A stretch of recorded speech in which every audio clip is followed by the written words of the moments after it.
This chart shows the 3-year cost to deploy industrial replenishment bins. The established market reference sits at roughly $544 per bin. A new architecture drops that exact same capability to $40.50. This 13 times gap reflects two separate cost structures: physical hardware versus software-defined logic. The $544 figure represents the established model, relying on dedicated physical hardware sensors installed directly into every single bin, coupled with recurring SaaS fees. The $40.50 figure is the measured output of a software-defined industrial edge.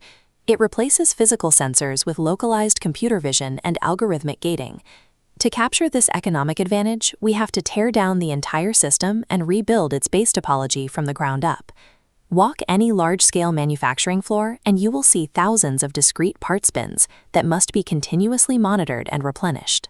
Achieving a 13 times lower total cost of ownership across this fleet requires stripping the physical sensors away and replacing them with local vision language models. We will break down exactly how this is done through 3 mechanisms: the 1-to-20 amortization lever, a strictly divided edge compute topology, and a deterministic software harness. Enterprise value in industrial automation is captured through a system blueprint that collapses operational costs. The legacy $544 market architecture dictates a 1-to-1 relationship. Every parts bin requires its own distinct physical sensor to measure inventory levels. When you place a piece of electronics inside a bin, the costs scale linearly. 20 bins mean 20 power requirements, 20 points of mechanical failure, 20 wiring runs, and 20 recurring software licenses. The software-defined alternative bypasses this physical bloat through optical amortization. This is the 1-to-20 lever. We install a single overhead camera to observe a printed liner inside 20 passive bins simultaneously. At the individual bin level, this drives hardware dependencies to 0. There is 0 per bin power, 0 per bin mechanics, and 0 per bin wiring runs. Shifting from a 1-to-1 hardware ratio to a 1-to-20 optical fan-out is the primary geometric mechanism that collapses capital expenditure. A camera feed alone does not trigger a reorder. That visual data must be processed. If we attached a high-performance AI inference node to every single 20 cell, the compute costs would instantly erase the savings we just generated. To keep the math viable, the compute topology must be strictly divided into 2 distinct hardware classes. At the cell level, we deploy Box A, an 8GB CPU-bound box. It manages the camera and captures the frame, but it holds no resident AI model weights. The heavy lifting is routed to Box B, a fleet-shared, fanless EE3200 class decision node provisioned with roughly 46 GB of RAM. 20 of these lightweight, cell-level boxes route their feeds back to this single centralized intelligence node. By forcing one powerful decision node to serve 20 cells, the physical hardware is shared across 400 individual bins. This drives the fleet-level AI compute burden down to exactly $10 per bin.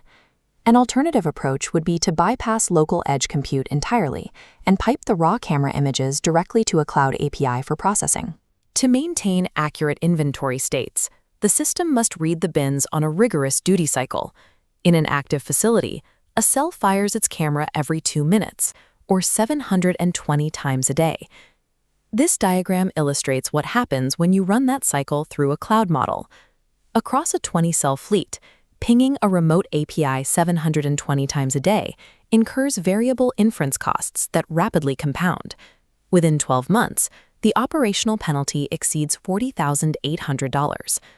Running loopback-only inference on the local edge node draws only the cost of municipal electricity. Powering the local hardware runs roughly 22 to 33 euros a year. Severing the cloud connection also removes external dependencies. Defaulting to no cloud egress drastically reduces the IEC 62443 security audit surface. Variable cloud inference at an industrial duty cycle quickly consumes any upfront hardware savings. Localized edge inference is the only mathematically viable way to scale. The physical hardware and local compute establish the structure, but the system still requires that operational logic to run the factory. This architecture maintains a strict boundary. While the vision model observes the environment, deterministic code handles the actual decision. This diagram tracks the software harness. Every cycle runs through a 5-station loop: observe, filter, update, gate, and command. The on-box model is restricted solely to the observe phase.